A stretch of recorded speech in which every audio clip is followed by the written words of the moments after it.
والصلاة والسلام على أشرف الأنبياء وسيد المرسلين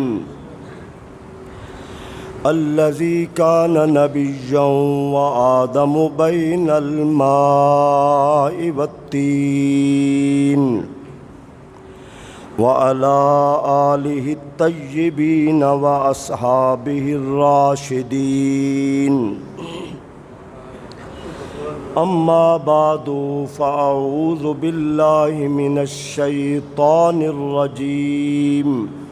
بسم الله الرحمن الرحيم. لن ينال الله لحومها ولا دماؤها ولكن يناله التقوى منكم. قال الله تبارك وتعالى في مقام آخر فصل لربك وانحر. قال النبي صلى الله تعالى عليه وسلم من صلى صلاتنا ونسك نسكنا فهو منا. رب اشرح لي صدري ويسر لي أمري واحلل عقدة من لساني يفقهوا قولي. قال الله تبارك وتعالى في شان حبيبه مخبرا وآمرا إن الله وملائكته يصلون على النبي يا أيها الذين آمنوا صلوا عليه وسلموا تسليما. اللهم صل على سيدنا ومولانا محمد وعلى آل سيدنا وأصحاب سيدنا ومولانا محمد وبارك وسلم وصلوا عليه صلاة وسلاما عليك يا سيدي يا رسول الله وعلى آلك وأصحابك يا سيدي يا حبیب اللہ. اللہ رب العزت کی حمد و ثنا حضور نبی رحمت شفیع امت جان کائنات خاتم النبیین صلی اللہ تعالی علیہ وسلم کی ذات اقدس پر درود و سلام عرض کرنے کے بعد دعا ہے اللہ رب العالمین ہماری قربانیوں کو اپنی دربار میں قبول فرمائے. اللہ ہم سب کو اخلاص سے محبت سے اور اپنی حلال کی مبارک کمائیوں سے قربانی کرنے کی توفیق عطا فرمائے. گزشتہ جمعہ سیدنا حضرت ابراہیم خلیل اللہ علیہ السلام کے حوالے سے آپ نے سابقہ بیانات سے مختلف بیان سنا اور بہت احباب ان کو ذوق ملا اور ہمارے علماء کرام کچھ میرا وہ بیان سنتے ہیں جو اپلوڈ ہوتا ہے تو ان احباب نے بھی اظہار کیا کہ زندگی میں بڑا خوبصورت بیان تھا. ہم بھی بیان کرتے ہیں آپ کے حوالے سے. تو آج حضرت ابراہیم علیہ السلام کی جو قربانی اللہ نے اپنی دربار میں قبول فرمائی اور اللہ نے قرآن میں فرمایا کہ ہم آپ کی اس قربانی کو بعد میں جتنے انبیاء آئیں گے سب میں اس کو رکھیں گے. تو حضرت ابراہیم کی اللہ نے جو قربانی قبول فرمائی وہ بعد والے انبیاء کرام کی شریعت میں قربانی چلتی رہی. لیکن یہ یاد رکھیں کہ جو اجر و ثواب اللہ نے حضور کی امت کے لیے رکھا ہے کسی نبی کی امتی کو وہ ثواب نہیں ملا. یہ فرق ضرور ہے. قربانی انبیاء کرام نے ان کے امتیوں نے فرمائی ہے لیکن جو اجر و ثواب کی بات آپ کریں تو جو اللہ کریم نے حضور کے صدقے سے ہمیں ثواب دیا ہے کسی نبی کے امتی کو ثواب اللہ نے وہ نہیں دیا. یاد رکھیں کفار مکہ، مشرکین مکہ بت پرست ہونے کے باوجود ہر کافر قربانی کرتا تھا، ہر مشرک قربانی کرتا تھا، بڑے جذبے سے، اپنے اعتبار سے بڑے جذبے سے، محبت سے قربانی کرتے تھے، لیکن ان کے ہاں قربانی ایک رسم تھی۔ ذہن نشین کریں، ان کے ہاں قربانی ایک رسم تھی، قربانی کوئی عبادت نہیں تھی۔ قربانی کا جانور وہ کیا کرتے؟ حرم کعبہ میں لاتے، ذبح کرتے، اور پھر ہر کافر اپنی جانور کا خون بیت اللہ کی دیواروں پہ ڈال دیتا۔ 10 کو تو پورے بیت اللہ شریف کی دیواریں خون سے رنگین ہو جاتی، اور وہ کہتے کہ آج ہماری قربانیاں بھی قبول ہو گئی ہیں کہ ہم نے اس گھر کو خون سے رنگین کر دیا ہے۔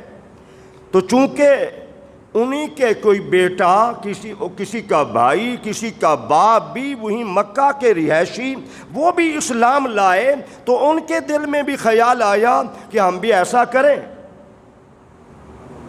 جیسے آباء و اجداد کرتے آئے ہیں ہم بھی ویسا کریں۔ تو انہیں کہا گیا کیا؟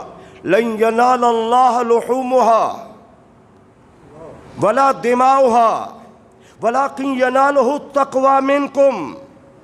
فرمایا اللہ کے ہاں قربانی کا گوشت نہیں پہنچتا، اللہ کی دربار میں قربانی کا خون نہیں پہنچتا، اللہ کسی کے قربانی کے خون اور گوشت کا کوئی محتاج نہیں ہے۔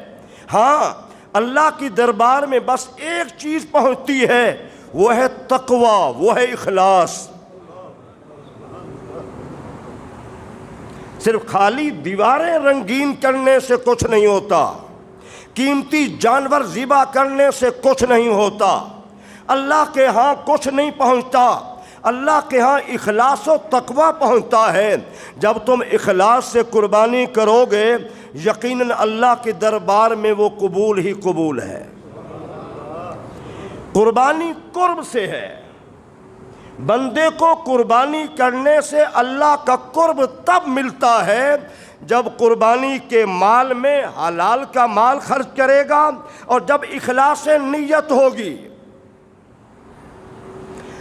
ہم نے جانور کو خوبصورت دیکھنا چاہتے ہیں، اس کی رسی کو خوبصورت دیکھنا چاہتے ہیں۔ جانور کی رسی اور جانور کے خوبصورت ہونے سے پہلے آپ کا سب سے خوبصورت مال وہی ہے، جمعہ پہ سن لیجئے، آپ کا سب سے خوبصورت مال وہی ہے جو حلال کی کمائی کا ہے۔ اور جب حلال کی کمائی کے ساتھ اخلاص شامل ہو جاتا ہے تو پھر اس کا کتنا اجر ہے۔ میں ایک حدیث سے بیان کرتا ہوں، ایمان تازہ کیجئے۔ حضرت داؤد علیہ السلام نے عرض کی، یا اللہ مجھے وہ ترازو دکھا، توجہ سے، وہ ترازو دکھا جس ترازو میں تم نے اپنے بندوں کے اعمال کا وزن کرنا ہے۔ نیکیاں ہیں، ان میں نمازیں ہیں، روزے ہیں، حج ہیں، قربانی ہے، زکوٰۃ و صدقات ہیں، جو جتنا عبادات ہیں جو تو نے وزن کرنا ہے، مجھے وہ ترازو دکھا۔ تو اللہ کریم نے فرمایا، میرے پیارے داؤد تمہارے اندر ہمت نہیں ہے، تم وہ ترازو دنیا کے ہر ترازو میں لوگ ڈنڈی مار رہے ہیں، اللہ ہمیں ہدایت دے، وہ ترازو جس میں انصاف ہی انصاف ہوگا، جس میں عدل ہی عدل ہوگا، جس میں خیر ہی خیر ہوگی۔ تو اللہ نے فرمایا پیارے داؤد تمہارے اندر ہمت نہیں ہے۔ دوبارہ پھر عرض کی، 2-3 مرتبہ جب اصرار کیا، بار بار اصرار کیا، یا اللہ میں وہ ترازو دیکھنا چاہتا ہوں، تو اللہ کریم نے فرمایا آنکھیں بند کیجئے۔ آنکھیں بند کی ایک پل کے لیے، فرمایا کھولیے آنکھیں، دیکھیے ذرا۔ تو حضرت داؤد علیہ السلام نے جب وہ ترازو دیکھا، ایک پلہ مشرق میں ہے اور دوسرا مغرب میں ہے، بے ہوش ہو کے گر پڑے، بے ہوش ہو۔ اللہ کے نبی داؤد علیہ السلام عرض کی یا اللہ اتنا بڑا ترازو یہ کس بندے کی نیکیاں ہیں، کس بندے کے اعمال اتنا ہیں جس سے یہ ترازو کا پلہ بھر جائے گا؟ تو اللہ کریم نے کیا فرمایا، سنیے اب قابل توجہ بات۔ فرمایا پیارے داؤد ٹھیک ہے یہ بہت بڑا ترازو ہے، بہت بڑا ترازو ہے، ساری دنیا کے ترازو اس کے مقابلے میں کچھ نہیں ہے، یہ اتنا بڑا ترازو ہے، لیکن جو بندہ ہماری رضا کے لیے ایک کھجور بھی دیتا ہے ہمیں راضی کرنے کے لیے، آہا سبحان اللہ، جو ہمیں راضی کرنے کے لیے ایک کھجور بھی دیتا ہے تو ہم اس ایک کھجور سے جو اخلاص سے، رضا سے، محبت سے ہمیں راضی کرنے کے لیے دی ہے، ہم ایک کھجور سے یہ پلہ بھر سکتے ہیں۔ یہ ہے اخلاص کی برکت۔ بھائی وہ تو کھجور ہے اور یہ تو بڑا جانور ہے، اخلاص چاہیے۔ ایک اور واقعہ بھی اخلاص کا سن لیجئے۔ حضرت بلال کو حضور نے فرمایا بلال حبشی جا کے اعلان کرو مدینہ طیبہ کی گلیوں میں جہاد پہ جانا ہے، مال جمع کرو۔ صحابہ جمع کرنے لگے۔ ایک نادار اور غریب صحابی بھی تھے جن کے پاس کچھ نہیں تھا، جذبہ دیکھیے، اٹھے، کہا اپنے آپ سے کہا سارے مدینہ منورہ والے تو مال جمع کریں گے، تو کیوں نہیں کر سکتا؟ یہودی کے باغ کو ساری رات کنواں چلایا، اس کے باغ کو پانی دیا، صبح تھوڑی سی کھجوریں ملیں، خوشی سے حضور کی خدمت میں لائے۔ غور کریں ذرا، تھوڑی سی کھجوریں رات بھر کی محنت مزدوری کے بعد جو ملی، حضور کی خدمت میں حاضر ہوئے، سارا واقعہ سنایا۔ تو حضور نے واقعہ سننے کے بعد کیا فرمایا؟ فرمایا میرے صحابہ جب سارا مال جمع کر چکو تو سب سے اوپر یہی کھجوریں رکھ دینا۔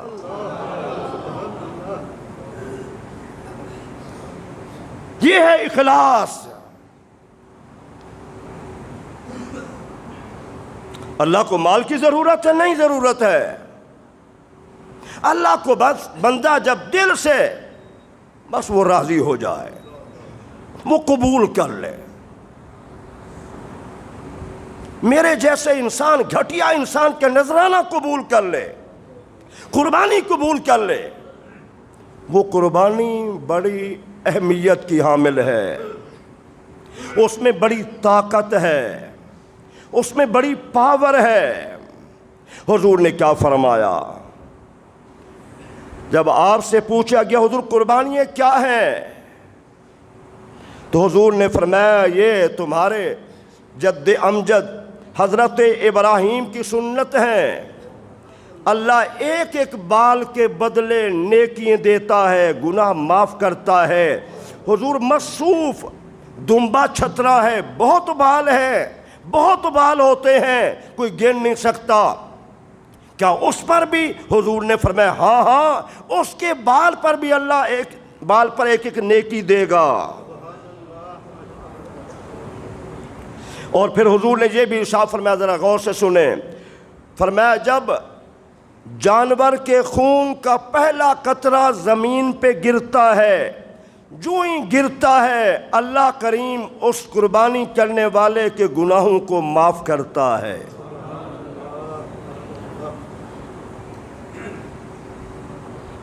دنیا کے بے شمار معاملات میں ہم مہنگی سے مہنگی چیزیں لیتے ہیں، مہنگائی ضرور محسوس ہوتی ہے، کوئی شک نہیں مہنگائی ہے، لیکن آپ گاڑی مہنگی لے کر کہیں نہیں ضرورت ہے، مکان مہنگا لے کر کہیں ضرورت ہے، موبائل فون مہنگا لے کر کہیں ضرورت ہے، توجہ سے، پلاٹ مہنگا لے کر کہیں ضرورت ہے، اور قربانی کی بات آپ کریں، قربانی کا جانور ہاتھ بھی نہیں لگانے دیتا تو اخلاص ہے، محبت ہے۔ بھئی بڑی کوٹھی بنگلے کو آپ کہیں ضرورت ہے، بڑی گاڑی کہیں آپ ضرورت ہے، بڑا پلاٹ کہیں آپ ضرورت ہے، میں نے ہر حال میں لینا ہے، اور قربانی کے بارے آپ لوگوں سے کہیں یار قربانی بڑی مہنگی، ہاتھ بھی نہیں لگانے دیتی، تو پھر آپ اپنے دل سے خود فیصلہ کیجئے، خود فیصلہ کیجئے۔ مال علماء کرام جو بیان کرتے ہیں مال 3 قسم ہے۔ کتنا قسم ہے؟ 3 قسم ہے مال۔ مال فرعونی، مال قارونی، مال ابراہیمی۔ چھوٹے بڑے جوان بزرگ میرے محبت توجہ کے ساتھ سنیں۔ علماء فرماتے ہیں مال فرعونی کیا ہے؟ بڑے بڑے محلات بنائیں، بڑے بڑے بنگلے بنائیں، بڑی بڑی کوٹھیاں بنائیں، ساری دولت ادھر خرچ ہو رہی ہے، مجھے مسجد میں خرچ کرنا نظر نہ آئے، مجھے مدرسے میں خرچ کرنا نظر نہ آئے، مجھے غریب بہن بھائی پڑوسی غریب نظر نہ آئے، مجھے دین کے راستے میں خرچ کرنا نظر نہ آئے، میری ساری دولت سارے اونچے بنگلے پہ خرچ ہو رہی ہے، بڑی کوٹھی پہ خرچ ہو رہی ہے، بڑی بڑی گاڑیوں پہ خرچ ہو رہی ہے، تو آپ سوچ لیجئے کہ میری دولت کون سی دولت ہے؟ فرعون نے بڑے بڑے محلات بنائے، غریبوں پہ ظلم کرتا تھا، وہ غریبوں پہ ظلم کرتا تھا۔ یہ نواز شریف کا بنگلہ ہے، یہ بھی ظلم ہے، یہ زرداری کا بڑا بنگلہ ہے مربع میں، یہ بھی ظلم ہے، یہ عمران خان کا بنگلہ ہے، یہ بھی بڑا ظلم ہے، ہم سمجھتے نہیں ہیں۔ ریاست مدینہ کی بات کریں تو عمر بن خطاب رضی اللہ تعالی عنہ کا مکان کوئی اہل مدینہ منورہ سے مختلف نہیں تھا، کوئی ان سے بڑا محل نہیں تھا، وہ تو مدینہ منورہ کے اندر دن کے وقت سورج کی تپش کے باوجود، گرمی کے باوجود ریت پہ لیٹے ہوئے تھے۔ اور قیصر و کسریٰ کا ایک جب وزیر ملنے کے لیے آیا مدینہ طیبہ میں تو پوچھا تمہارے خلیفہ کا محل کہاں ہے؟ تو اہل مدینہ بول پڑے ان کا کوئی محل نہیں ہے، عام سادہ سا گھر ہے ان کا، پتہ کیا نہیں ملے۔ باہر تلاش کیا تو دھوپ میں امیر المومنین سوئے ہوئے تھے، اور وہ بندہ قریب کھڑے ہو کے کیا کہتا ہے، عمر بن خطاب ہمارے حکمرانوں نے ظلم کیا، ان کو شاہی تخت پر بھی نیند نہیں آتی، تم نے انصاف کیا، تمہیں دھوپ میں ریت پر نیند آ گئی ہے۔ اللہ اکبر، تم نے انصاف کیا۔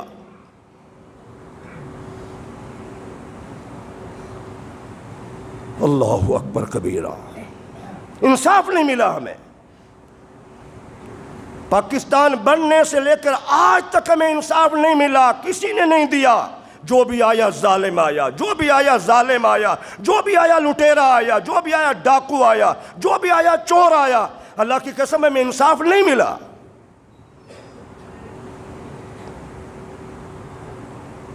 تو ذرا غور سے سنیے، توجہ سے سنیے کہ فرعونی مال یہی ہے، جب ہمیں مسجد نظر نہ آئے، مدرسہ نظر نہ آئے، غریب نظر نہ آئے، سارا مال ادھر خرچ ہو رہا ہے۔ 88 کی بات ہے، میں ایک واقعہ چھوٹا سا بیان کرتا چلا جاؤں۔ میں مدینہ ٹاؤن میں تھا، اس وقت میں دورہ حدیث کر رہا تھا، تو ہمارے سامنے ایک بڑا امیر آدمی تھا، مجھے انسان میں کہنے لگے یہ آپ بھی چلیں، چلو کچھ حیا کر لے گا مسجد کے لیے۔ میں کم جاتا ہوں، ویسے تو میں اپیل کر لیتا، لیکن ویسے میں کم جاتا ہوں۔ میں نے کہا چلو، گئے۔ اس نے کہا جی کچھ دنوں بعد میرے بیٹے کی شادی ہے، حالات ایسے ہیں، معاملات ایسے ہیں، کافی اخراجات ہیں، ٹال مٹول کر دی۔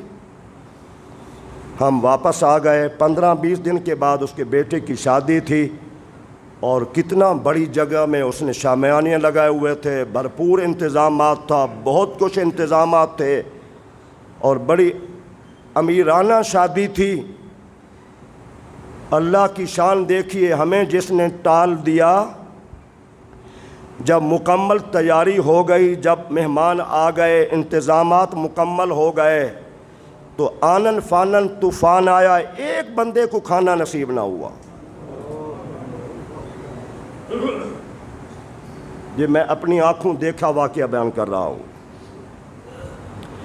جب ہماری دولت باہر ہر طرف کھلے دل سے خرچ ہو، جب ہمیں ادھر نظر نہ آئے، تو پھر وہ دولت یاد رکھیں صرف وہ نہیں قارون کی دولت، اس دور میں بھی پھر دولت وہ قارونی ہے،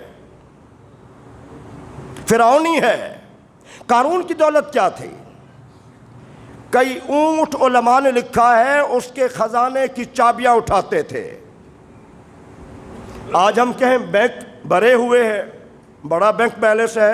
بھئی آپ تو ہے نا. کراچی کے مفتی نعیم صاحب ایک دیوبندی عالم دین تھے، دیوبندی عالم دین ادارے کے مفتی تھے. ان کا بعد میں جو بیلنس سامنے آیا 5 ارب کوئی 27 کروڑ یا 20 کروڑ سے اوپر، یہ ان کا بینک بیلنس نکلا. اور ایک ہمارے امام اہل سنت تھے قبلہ نورانی صاحب رحمۃ اللہ تعالی نور اللہ مرکزہ، اللہ ان کے درجات بلند فرمائے. ان کے بینک بیلنس 50,000 بھی نہیں تھا.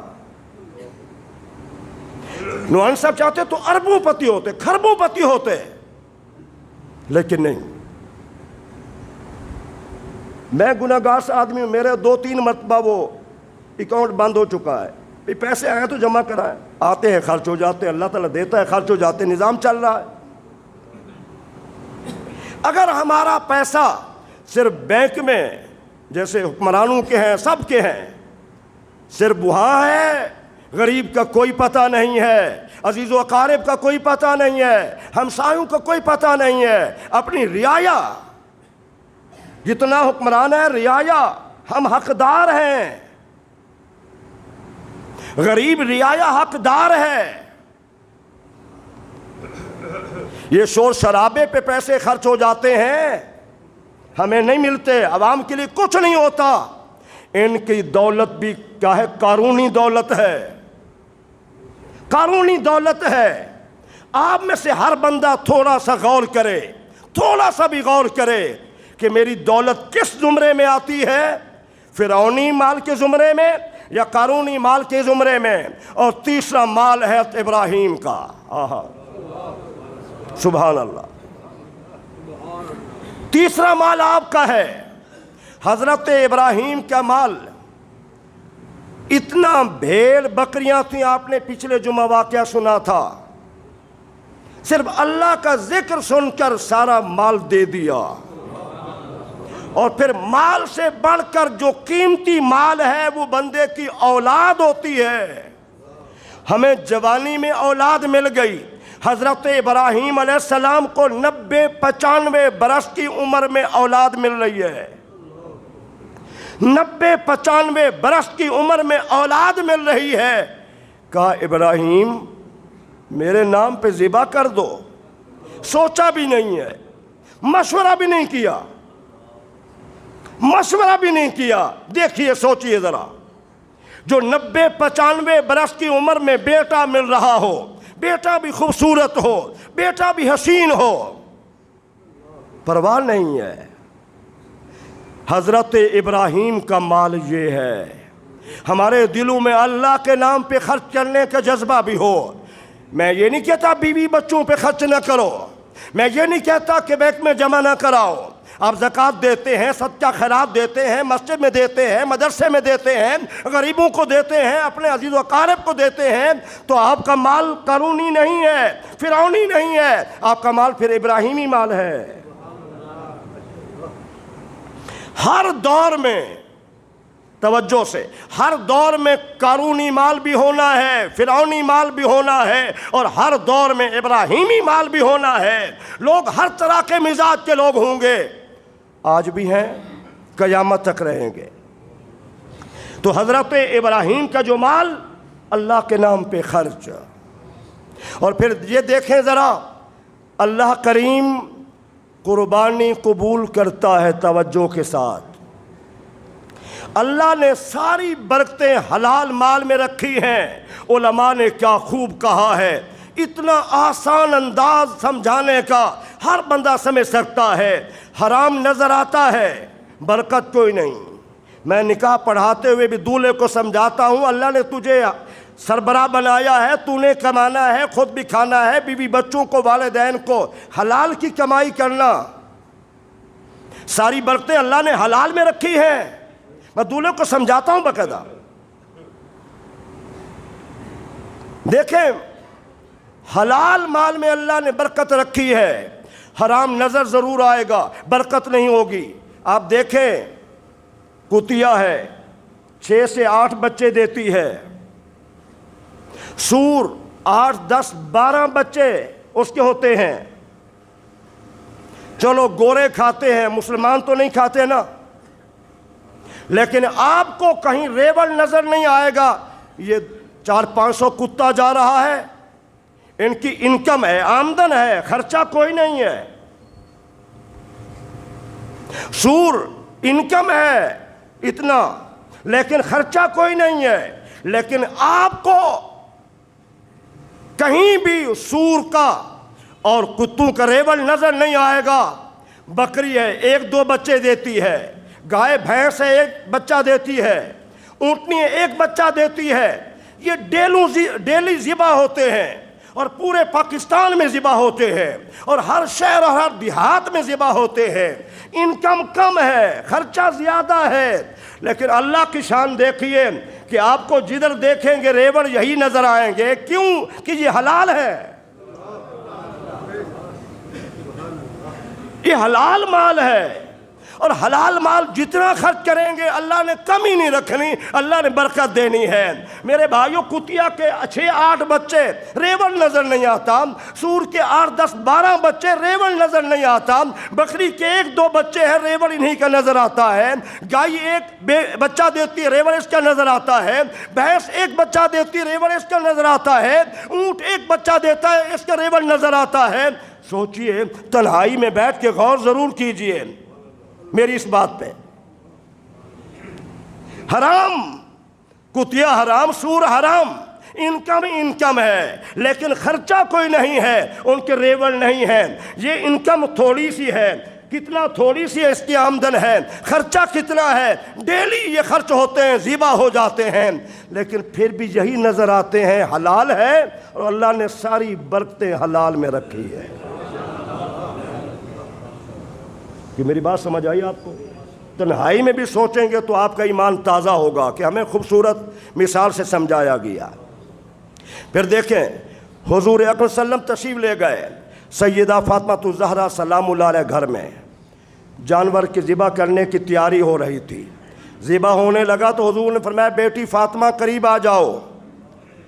جب خون کا پہلا قطرہ گرتا ہے تو اللہ گناہوں کو معاف کرتا ہے۔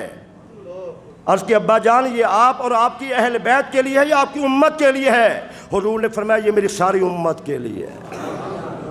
میں ہر سال کہتا ہوں اگر اللہ نے آپ کو ہمت دی آپ ذبح کر سکتے ہیں تو آپ اپنا جانور خود ذبح کیجئے۔ حضور سے بڑا کائنات میں کوئی نہیں ہے۔ آج چودھری وڈیرے اے سی لگا کے پڑے ہوتے ہیں، جانور باہر ذبح ہو رہا ہے، خبر ہی کوئی نہیں ہے۔ میرے نبی نے ہر سال خود اپنے ہاتھوں سے جانور ذبح کیا ہے، اور حجت الوداع کے موقع پر مینا کے اندر آپ صلی اللہ علیہ وسلم نے یہاں 1 اونٹ ذبح ہوتا ہے تو پورا محلہ اکٹھا ہوتا ہے۔ میرے نبی نے تنہا اکیلے 60 سے اوپر اونٹ ذبح کیے، اور کیا کیفیت تھی، اللہ اکبر کبیرہ، ایمان تازہ ہوتا ہے۔ اونٹ خود بخود دوڑ کے آ رہے تھے، دوڑ کے، حضور مجھے ذبح کرے، حضور مجھے ذبح کرے۔ تو میرے بھائیوں وقت آ گیا ہے، قربانی محبت سے کیجئے، اخلاص سے کیجئے، لیکن قربانی کی کھال اپنے ادارے کو ضرور دیجئے۔ میں تو کہتا ہوں کہ جانور مہنگا ہو گئے، کھالیں کا ریٹ کم ہو گیا، اگر ہم ایک کھال کے ساتھ 500 یا 1000 روپیہ دے دیں تو مدرسے کا چلو کچھ نظام چلے گا۔ تو آپ سے گزارش ہے کہ آپ تعمیر میں بھی حصہ لیں اور قربانی کی کھال کوشش کریں خود دے کر جائیں، ورنہ علامہ صاحب سے